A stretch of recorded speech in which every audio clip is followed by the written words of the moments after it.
বাংলাদেশের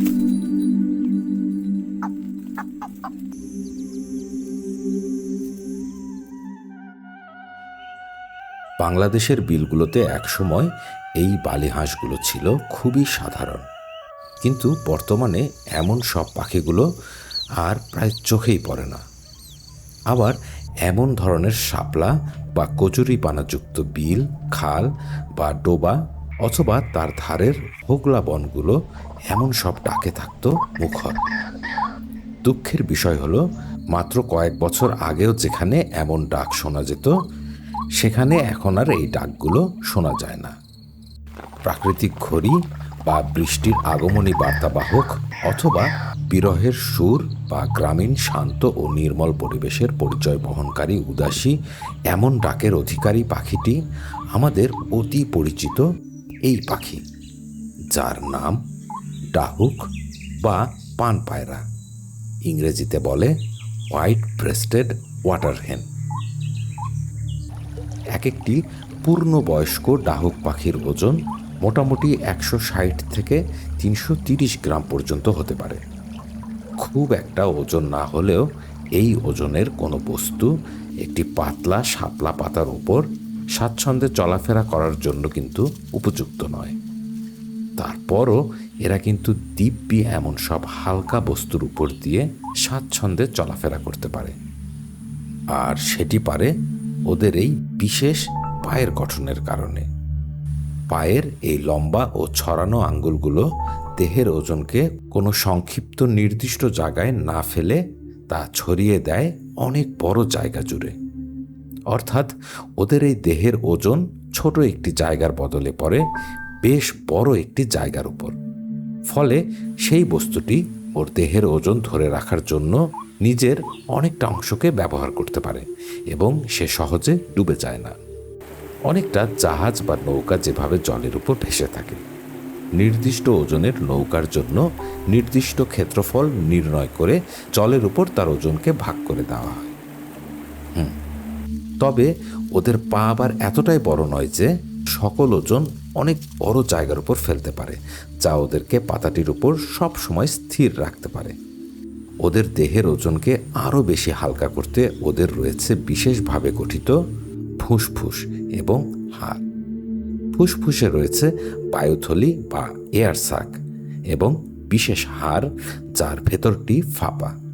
নিঃশ্বাস নেবার সময় হাড়ের ফাঁপা হাড়টি বাতাসে পরিপূর্ণ হয়ে ওদের দেহকে করে আরও হালকা। বিষয়টি আমি আমার এই ভিডিওতে ভালোভাবে বুঝিয়েছি। ভিডিওটির শেষে এন্ড স্ক্রিনে ভিডিওটি দেওয়া থাকবে, দেখতে পারেন।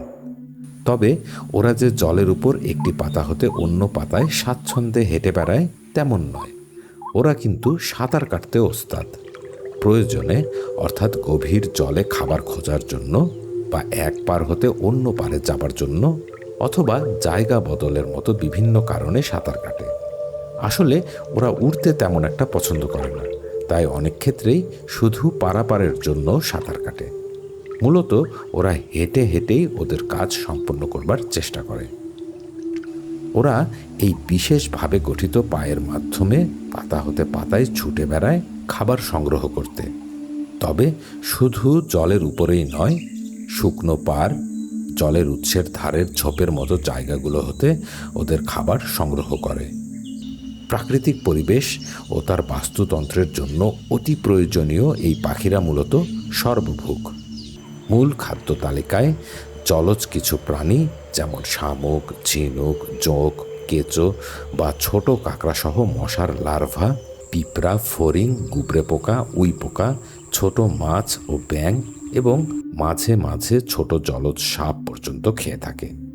এই ধরনের বিভিন্ন জলজ প্রাণীসহ ওরা শাপলা ও পদ্ম ফুলের নরম অংশ, কচি পানি ফল, জলজ উদ্ভিদের বীজ, শেকড়, শ্যাওলা, ঘাসের কচি ডগা, ধান, কাউন, সর্ষের ডালসহ মানুষের ফেলে দেওয়া ভাত তরকারিও খেয়ে থাকে।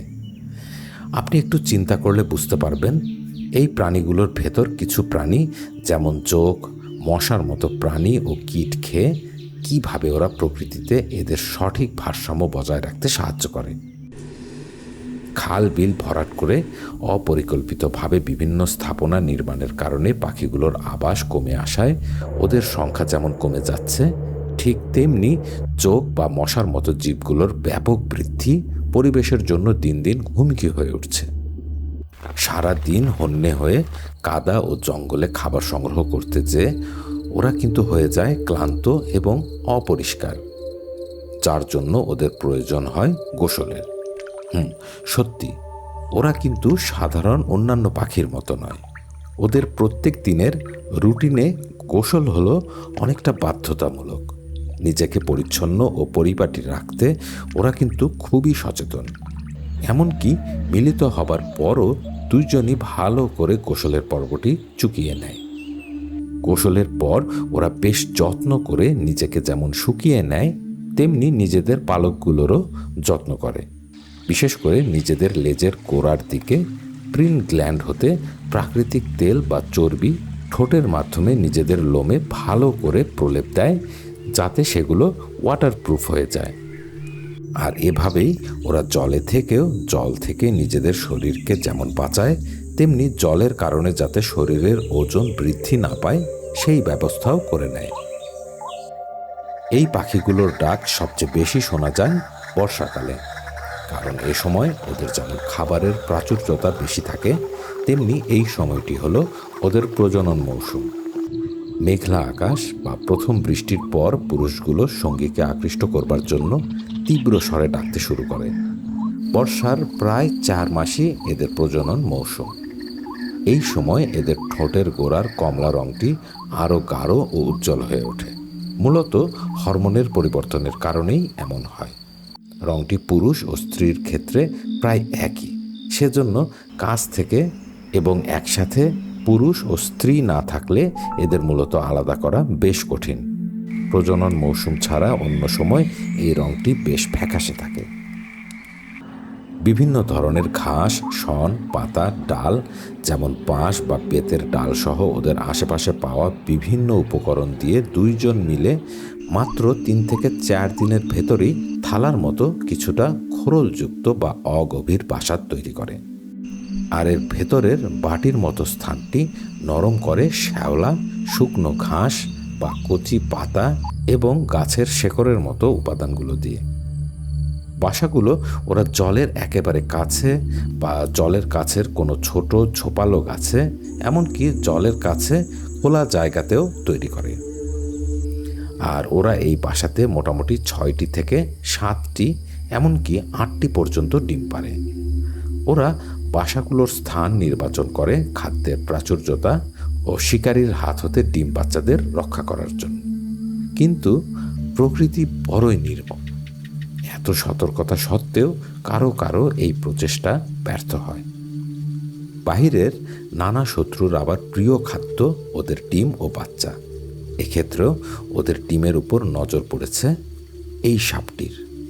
সাপটিও খুবই সাবধান, কারণ মা বাবা একবার টের পেলে ওর যে 12টা বাজিয়ে দেবে তা তার খুব জানা আছে। তাই এক জায়গায় বসে না খেয়ে কোনো মতে একটি ডিম নিচে ফেলে দ্রুত সরে পড়ে, যাতে পরবর্তীতে ডিমটিকে ধীরে ধীরে নিরাপদে খেতে পারে কোনো ঝঞ্ঝাট ছাড়াই।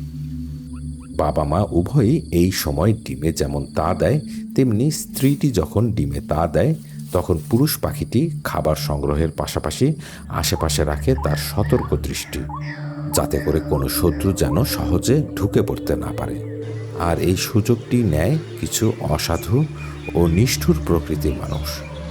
ওদের বাসার আশেপাশে কোনো পালিত পুরুষ রেখে বা পুরুষের ডাকের নকল রেকর্ড বাজিয়ে পুরুষ বাবাগুলোকে অস্থির করে তোলে।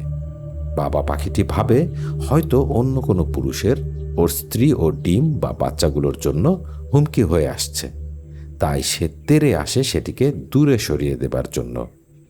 কিন্তু তখনই সে পড়ে সেই লোভী নিষ্ঠুর মানুষগুলোর ফাঁদে। স্ত্রী পাখিটি পুরুষটির কোনো সাড়া না পেয়ে যখন ব্যতিব্যস্ত, তখন অনেক সময় এমন ধরনের বিপত্তি নেমে আসে ডিম ও বাচ্চাগুলোর ওপর, কারণ ওদের ডিম ও বাচ্চাগুলোকে বাঁচিয়ে রাখতে পুরুষ ও স্ত্রী উভয়েরই প্রয়োজন হয়। পুরুষটি না থাকলে অধিকাংশ ক্ষেত্রেই ডিম বা বাচ্চাগুলোকে মা একাই বাঁচিয়ে রাখতে ব্যর্থ হয়। আমরা যে কেমন প্রকৃতির মানুষ বুঝি না।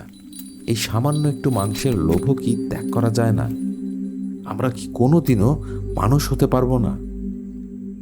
যাই হোক, মা বাবার যত্নে প্রায় 19 থেকে 20 দিনের ভেতর কুচকুচে কালো বাচ্চাগুলো ডিম হতে বের হয়ে আসে।